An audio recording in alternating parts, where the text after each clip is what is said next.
सभी प्रतियोगी परीक्षाओं के लिए आवश्यक PCS@हिंदी चैनल पर मैं आपका स्वागत करती हूँ। जैसा कि हम लोग वैदिक काल पढ़ रहे थे और यह वैदिक काल का तीसरा भाग है। वैदिक काल के बारे में हम वेदों की चर्चा करते हुए हम लोगों ने क्लास को समाप्त किया था। आज हम वेदों की चर्चा करते हुए ही क्लास को आरंभ करेंगे। तो अगर मेरी क्लास आप लोगों को सहयोग कर पा रही है आपके एग्ज़ाम में, आपको समझने में, तो आप क्लास को अर्थात मेरे चैनल को सब्सक्राइब करें और मोटिवेट करें। तो आरंभ करते हैं वेद के बारे में। जैसा कि हम लोगों ने पढ़ा था कि हमारे 4 वेद हैं, तो वैसे ही वेद 4 हैं तो उसके ज्ञाता भी 4 होंगे। वेद हमें ईज़िली याद रहते हैं, लेकिन वेद के ज्ञाता नहीं याद होते हैं। वेद के उपवेद हैं, फिर उपवेद के ज्ञाता भी हैं, तो इन सब के बारे में हमें जानना है। तो वेद हमारे 4 हैं, जैसे कि ऋग्वेद के जो ज्ञाता हैं होत्री हैं, यजुर्वेद के अथर्वयु हैं, सामवेद के उद्गाता हैं, अथर्ववेद के ब्रह्मा हैं। फिर वेद के भी उपवेद हैं, जैसे कि ऋग्वेद है तो उसका आयुर्वेद है, यजुर्वेद है, धनुर्वेद है, सामवेद है, गंधर्व वेद है, अथर्ववेद है, शिल्पवेद है। और उपवेद के भी ज्ञाता हैं। तो उपवेद जैसे कि दे रखा है आयुर्वेद, तो उनके जो ज्ञाता हैं प्रजापति हैं, धनुर्वेद है विश्वामित्र हैं, गंधर्व वेद है नारद हैं, और शिल्पवेद है तो विश्वकर्मा है। अब जैसे कि वेद के ब्राह्मण ग्रंथ के बारे में जान लेते हैं। तो ऋग्वेद के जो ब्राह्मण ग्रंथ है वो है ऐत्रेय कौस्तुकी, सामवेद के पंचविश, यजुर्वेद के तैत्तिरीय और शतपथ, और अथर्ववेद के गोपद। अब हम चर्चा करेंगे जो इम्पॉर्टेंट पॉइंट है, जो कि 1 लाइनर क्वेश्चन में पूछ लिए जाते हैं, MCQ क्वेश्चन में आएंगे। तो यहाँ पे हम बात करते हैं, जो वेदों के संकलन करता है महर्षि वेद व्यास थे। इनका मूल नाम महर्षि कृष्ण द्वैपायन था। माना जाता है कि वेद को जो है सुन कर आगे बढ़ाया गया, एक पीढ़ी से दूसरी पीढ़ी, दूसरी पीढ़ी से तीसरी पीढ़ी, क्योंकि उस टाइम पर जो लिपि है उसका विकास नहीं हुआ था, जिस कारण से इसे लिखा नहीं गया। तो माना जाता है कि ये एक पीढ़ी से दूसरी पीढ़ी ऐसे सुन कर गई है, इसे श्रुति साहित्य कहते हैं ऐसे। तो माना जाता है कि महर्षि वेद व्यास जो हैं उन्होंने वेदों को संकलन किया था, इसलिए इनको वेद व्यास कहा जाता है। और जो इनका रियल नेम है, जो मूल नाम है इनका, महर्षि कृष्ण द्वैपायन था। माना जाता है कि जो वेदों की जो संकलन करता जो कहलाते हैं, अर्थात संकलन जिन्होंने किया था वो तो वेद व्यास थे, जबकि वेदों की जो रचना है वो स्वयं ईश्वर द्वारा की गई है। तो आगे हम पढ़ते हैं। वैदिक साहित्य की रचना को अपुरुषेय भी कहा जाता है, क्योंकि माना जाता है कि वेदों की रचना ईश्वर द्वारा की गई है। महर्षि कृष्ण द्वैपायन को वेद के संकलनकर्ता थे, रचनाकार नहीं थे। माना जाता है कि जो महर्षि कृष्ण द्वैपायन हैं वो वेदों की संकलन करता है, अर्थात संकलन किया था उन्होंने, जबकि रचना स्वयं ईश्वर द्वारा मानी जाती है, इसलिए इसको अपुरुषेय भी कहा जाता है। वैदिक साहित्य को नित्य साहित्य अथवा संहिता भी कहते हैं।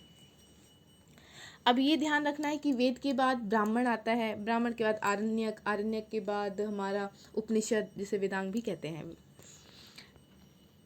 तो हम अब बात करते हैं ब्राह्मण की। तो ब्राह्मण होता है जो हमारे वेद लिखे गए हैं वो कठिन शब्दों में लिखे गए हैं, कठिन वाक्यों में लिखे गए हैं, वाक्य नहीं बोलेंगे, पदों में लिखे गए हैं। अर्थात पद क्या होता है और गद्य क्या होता है, इसमें डिफरेंस मैं पहले बता दूं। जो हमारे पोएम लैंग्वेज, दोहा टाइप की लैंग्वेज होती है, वो शैली जो होती है वो कहलाती है हमारी पद, और जो गद्य होती है वो कहानी टाइप की होती है। तो कहानी समझना वो ज़्यादा सरल होता है पद के मुकाबले। तो जो हमारा ब्राह्मण है वो पद से उसको ट्रांसलेट कर दिया गया है गद्य में, जिससे कि सभी व्यक्ति से सरल भाषा में समझ सके। समान व्यक्ति को समझना आवश्यक भी है। जैसे कि अथर्ववेद जो है हमारे लोक जीवन में अभी आवश्यक है, बहुत सारी चीज़ें जो है वेदों में हमें जानने को मिलती है।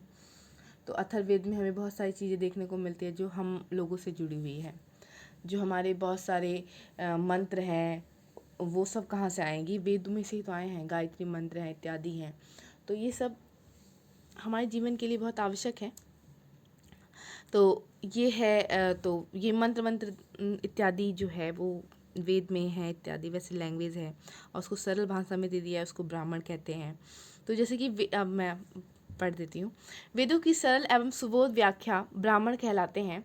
पद को गद्य के रूप में लिखा जाना ताकि सामान्य जन भी वेदों की बातों को समझ एवं जान सके। अब बात करते हैं आरण्य की। ये आपको ध्यान रखना है कि सीक्वेंस वाइज की पहले वेद आता है, वेद के बाद ब्राह्मण आता है, उसके बाद आरण्यक आता है, उसके बाद उपनिषद आता है। तो पूछ भी लिया जाता है एमसीक्यू क्वेश्चन में। नेक्स्ट है आरण्यक। इस शॉर्ट वाक्य में याद रखेंगे कि जो पुस्तक वन में लिखा गया है उसको हम आरण्यक कहते हैं। जैसे कि 3 जो वेद हैं वो ऋग्वेद, सामवेद और यजुर्वेद को लिखा गया है वन में, जबकि जो अथर्ववेद है, क्योंकि बहुत सारे विकास होने लगे, विकास के कारण जंगलों में लिखना बंद होने लगा, तो उसके बाद अथर्ववेद को बहुत बाद में लिखा गया है, इसलिए इसको जंगलों में नहीं लिखा गया, इसलिए इसको हम आरण्यक नहीं कहते हैं। ये ध्यान रखना है अथर्ववेद को। तो देखते हैं, जैसे कि शिष्यों द्वारा जंगलों में अपने गुरु के पास जाकर सीखे गए ज्ञान का संकलन आरण्यक कहलाता है। आरण्यक को वन पुस्तक भी कहते हैं। ऋग्वेद, सामवेद तथा यजुर्वेद आरण्यक कहलाएंगे, लेकिन अथर्ववेद नहीं। अब हम नेक्स्ट देखते हैं उपनिषद। एकांत में गुरु एवं शिष्य आत्मा, परमात्मा, ब्रह्म जैसे विषयों पर चर्चा से संबंधित ग्रंथों को उपनिषद कहते हैं। माना जाता है कि गुरु के पास बैठकर शिष्य जब ज्ञान लेते हैं उसको उपनिषद कहते हैं। उपनिषद वैदिक साहित्य के सबसे अंत में जोड़ा गया, इसलिए इसे वेदांत अर्थात वेद का अंत भी कहते हैं। माना जाता है कि लास्ट में से जोड़ा गया है, इसलिए इसको वेदांत कहते हैं। वेदों को भली भांति समझने के लिए वेदांगों की रचना हुई है। वेद को अच्छे से जानना है तो वेदांग पढ़ना पड़ेगा। जैसे कि एग्जाम्पल लेते हैं, इंग्लिश सीखनी है तो इंग्लिश सीखने के लिए सबसे पहले हमें ग्रामर सीखना पड़ेगा, व्याकरण सीखना पड़ेगा। हिंदी सीखनी है, कोई भी लैंग्वेज सीखना है तो उसको पहले हमें क्या सीखना होता है, व्याकरण। तो वैसे ही यहाँ पे है, तो व्याकरण से धीरे धीरे उसके बाद आप लोग लैंग्वेज आना स्टार्ट हो जाता है, वो लैंग्वेज सीख सकते हैं। तो ऐसे ही माना जाता है कि व्याकरण को मेन माना जाता है कि कोई भी लैंग्वेज सीखना है तो वैसे ही वेद को अगर भली भांति सीखना है तो पहले हमें व्याकरण सीखना पड़ेगा। तो व्याकरण की सबसे अच्छी जो बुक मानी जाती है वो अष्टाध्यायी किताब है, जो पाणिनि द्वारा लिखी गई थी। वो पाणिनि जो थे वो महापद्मानंद के शासनकाल में थे। फिर हमें नेक्स्ट ज्योतिष सीखना पड़ेगा, जो कि वेदांग ज्योतिष किताब है, लगध मुनि ने लिखा था। फिर निरुक्त सीखना पड़ेगा, छंद, कल्प, शिक्षा, ये सीखना पड़ेगा वेदांग अगर सीखना है तो, अर्थात वेदों के बारे में जानना है तो। अब आगे देखते हैं। ऋग्वेद का प्रत्येक मंत्र अग्नि देवता की उपासना से शुरू होता है। हालांकि ऋग्वेद काल का प्रमुख देवता इंद्र है। माना जाता है कि ऋग्वेद का मुख्य देवता किन्हें माना जाता है, तो बताएंगे इंद्र को। गायत्री मंत्र की रचना विश्वामित्र ने की थी, जिसका उल्लेख ऋग्वेद के 3 मंडल में मिलता है। ये सुनते जाएंगे और समझते जाएंगे। उसके बाद है ऋग्वेद का 4था मंडल कृषि के लिए समर्पित है, कृषि से संबंधित है। अर्थात इस मंडल में पुथुरवेन नामक पुरुष का उल्लेख मिलता है, जिसे भारत का पहला कृषि इंजीनियर कहा जाता है। 7वां मंडल शिक्षा से संबंधित है। इस मंडल में 10 युद्ध का भी उल्लेख मिलता है। यह युद्ध परुष्णी नदी अर्थात रावी नदी के तट पर हुआ था। यह युद्ध विश्वामित्र और सुदास के बीच हुआ था, जिसमें सुदास की जीत हुई। सुदास भारत वंश का राजा था, इसी के नाम पर भारत का नाम पड़ा। दूसरे मंडल से 7वें मंडलों को प्राचीनतम मंडल अथवा गोत्र मंडल के नाम से भी जाना जाता है। 9वां मंडल सोम देवता को समर्पित है। 10वां मंडल ऋग्वेद का सबसे नवीनतम मंडल है। 10वें मंडल में पुरुष सूक्त, नदी सूक्त, विवाह सूक्त का वर्णन है। भारतीय इतिहास में पहली बार वर्ण शब्द का प्रयोग पुरुष सूक्त में सबसे पहले हुआ है। अब हम बात करते हैं वर्ण की। जो वर्ण व्यवस्था है वो जो आरंभ में माना जाता है, वो माना जाता है कि पहले रंग के आधार पे माना जाता था, अर्थात जो आर्य थे उन्हें माना जाता था श्वेत, जबकि जो गैर आर्य थे उन्हें अश्वेत माना जाता था। धीरे धीरे ये परिवर्तित हुआ और कर्म के आधार पर वर्ण व्यवस्था मानी जाती है। तो एक ही घर में, एक ही परिवार में बहुत सारे वर्ण के लोग रह सकते थे, क्योंकि कर्म के आधार पे थे। जो व्यक्ति व्यवसाय अपनाता है उसे वैश्य कहते हैं। क्षेत्रीय जो कि राजा से रिलेटेड है, जो सेना से रिलेटेड है, वो क्षेत्रीय कहलाते हैं। ब्राह्मण जो हैं वो जो कि पूजा पाठ से रिलेटेड हैं, पुरोहित हैं, उनको हम ब्राह्मण कहते हैं। शूद्र जो है वो जो नीचे सब मतलब सब लोगों की जो सेवा करते हैं, ब्राह्मण, क्षत्रिय, वैश्य, उनको शूद्र कहते हैं। तो माना जाता था कि एक ही परिवार में बहुत सारे वर्ण के लोग रह सकते हैं, क्योंकि कर्म के आधार पे है। अगर कोई व्यक्ति पढ़ लिख लेता है, पुरोहित बन जाते हैं, पूजा पाठ करने लगते हैं, ब्राह्मण बन जाते हैं ना, तो ये सब ब्राह्मण कहलाएंगे। जबकि कोई व्यक्ति अगर वो शिक्षा ग्रहण कर लेते हैं क्षेत्रीय का, तो वो क्षेत्रीय कहलाएंगे। तो बहुत सारे वर्ण के लोग एक ही परिवार में रह सकते थे, लेकिन यह फिर धीरे धीरे परिवर्तन होने लगा। उत्तर वैदिक काल में ये जाति के आधार पे हो गया, अर्थात एक जाति के लोग ही एक परिवार में मिलेंगे। अगर क्षत्रिय है तो एक ही क्षत्रिय के हैं, ब्राह्मण है तो ब्राह्मण ही है, वैश्य है तो वैश्य वर्ण के ही हैं। जो अगली पीढ़ी आएगी वो भी वैश्य ही कहलाएगी, चाहे वो कुछ भी करे, वो क्षेत्रीय के गुण अर्जित कर ले, लेकिन वो वैश्य ही कहलाएगी। जैसे कि आज हम देख सकते हैं, जो आज का समय है वो हमारा जाति व्यवस्था के आधार पर चल रही है वर्ण व्यवस्था। आज देखते हैं हम लोग, जो हमारे जो कोई ब्राह्मण है तो जो उसका जो पीढ़ी आएगी वो ब्राह्मण ही कहलाएगी, है ना। तो ये आज जाति व्यवस्था के आधार पे चल रही है, ठीक है।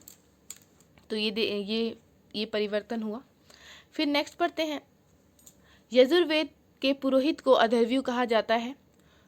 शुक्ल यजुर्वेद पद में है, जबकि कृष्ण यजुर्वेद गद्य में है।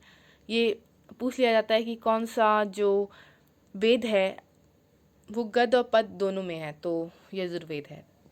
शुक्ल यजुर्वेद में 24 बैलों के द्वारा हल जोतने का उल्लेख मिलता है। शुक्ल यजुर्वेद तत्कालीन समाज में कृषि के महत्व को रेखांकित करता है।